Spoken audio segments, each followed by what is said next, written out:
Thank you for joining me today. It's Brian Gubernick, and welcome to the No Days Off podcast, where we believe that every single day brings a new opportunity to get better. Today, I do not have a framework for you, and I don't have a model or a system or a set of questions. None of that today. Today, I just want to tell a story because I think that sometimes a story says it all, and we could just leave it at that. I want to tell a story about Alyssa Liu. Alyssa is a figure skater. You probably met her over the past month, at least via the TV or video. As just a few days ago, she stood on top of the podium at the 2026 Winter Olympics in Milan, and she had a gold medal around her neck. And she was the first American woman to win Olympic gold in figure skating in 24 years. Now, here's what makes this story so remarkable. Less than 4 years ago, Alyssa Liu quit. She didn't quit because she wasn't good enough. She didn't quit because she got injured. She didn't quit because someone told her that she was done. She quit because she personally was broken and she was burned out. Alyssa started skating at 5 years old. And at 13, at the age of 13, she became the youngest U.S. women's figure skating champion in history. She then made the Olympic team at 16. And by any measure, she was a prodigy. But behind the scenes, there was a lot going on.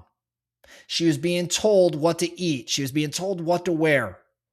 She was being told what music to skate to, when to train, when to rest, what to feel. And she lived alone in a dorm at the Olympic Training Center. And as a result, she was pretty miserable.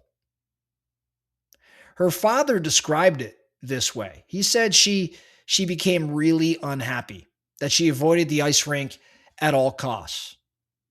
And he said, and these are his words, she was traumatized. She was suffering from PTSD and she wouldn't go near the ice rink. Now think about that.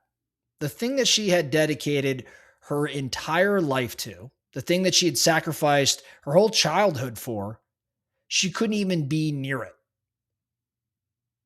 So in April of 2022, at 16 years old, right after the Beijing Olympics, she announced her retirement. And she very much meant it. She didn't take a break. She just left. She got her driver's license and she started to go on road trips. And she went to concerts and she hiked or trekked to Everest Base Camp in Nepal. And she enrolled at UCLA to study psychology.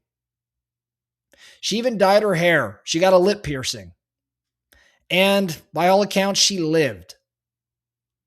And somewhere in all of that living, something shifted. She went on a family ski trip, and for the first time in years, she felt that feeling again. You know, that rush, that aliveness. And she said, I hadn't felt that adrenaline rush since I quit skating. It feels so similar to skiing.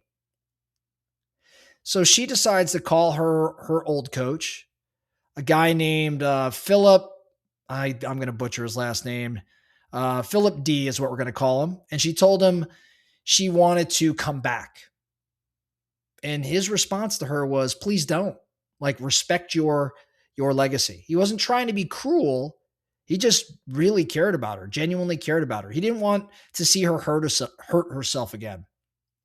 But she was very persistent. They got on a Zoom call. They did that call for 2 hours. And Coach Phillips said he had several glasses of wine just to get through it. And she talked him into it.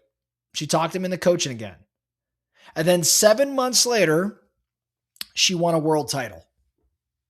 She won 6 of her first 12 events back on the ice. And then 2 weeks ago, a week and a half ago, it depends on when we air this, in Milan, she skated to Donna Summer's song, She had platinum blonde streaks in her hair. She had a lip piercing and she had the biggest smile in the building, and she posted a career best score. And that career best score got her an Olympic gold.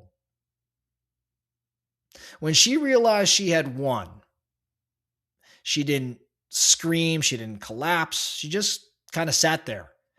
She was pretty still and she had this huge grin on her face. And then she looked at the camera and she said, "That's what I'm talking about." Now, I've been thinking about Alyssa's story for a little while now. And I think what makes it so powerful is that it's not just the comeback, it's why the comeback worked for Alyssa. See, the first time around, skating was not hers. It belonged to the coaches. It belonged a bit to her father. There's a lot of backstory there. It belonged to the schedules and the expectations and the system. She had no ownership. She had no autonomy. And therefore, she had no joy. And without those things, even the most talented person in the world eventually breaks. But when she came back on her own terms, and she chose her coach, and she chose the music. She chose the costume. She even chose when and how to train. And for the first time in her life, the ice actually belonged to Alyssa. And her best performance on earth came as a result. I think about this in the context of business. I think about the entrepreneurs that I have the opportunity to work with who are grinding, but maybe the joy is a bit gone. You know, those entrepreneurs who are performing, but they're not really present. Even those individuals that I've worked with that have built something incredible, but somewhere along the way, it stopped feeling like theirs. I think Alyssa Liu's story is a reminder that rest is not weakness, that stepping away is not necessarily quitting. And sometimes the path back to being your best runs directly through the decision to maybe just stop for a little while, just pause. And that performance, I think without joy, it's just not sustainable. It never was. It just never was.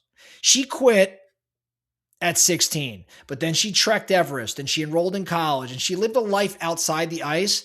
And then she came back and skated the program of her life and became an Olympic champion. Alyssa Liu didn't find her gold medal by simply persevering or pushing through. She found it by walking away long enough to remember why she, in fact, loved it. I think it's just such a great story, especially for entrepreneurs to hear. I am not telling you to necessarily quit, step away or take a break. I know when you're paying the bills, it's not as simple as that, but it does warrant maybe taking a moment away from some of the stuff that's been grinding on you. I did an episode, I think a week or two ago, on the 1-day reset. Might be worth pulling that up because I think every once in a while, a break where you can reset and come back on your terms is all you really need.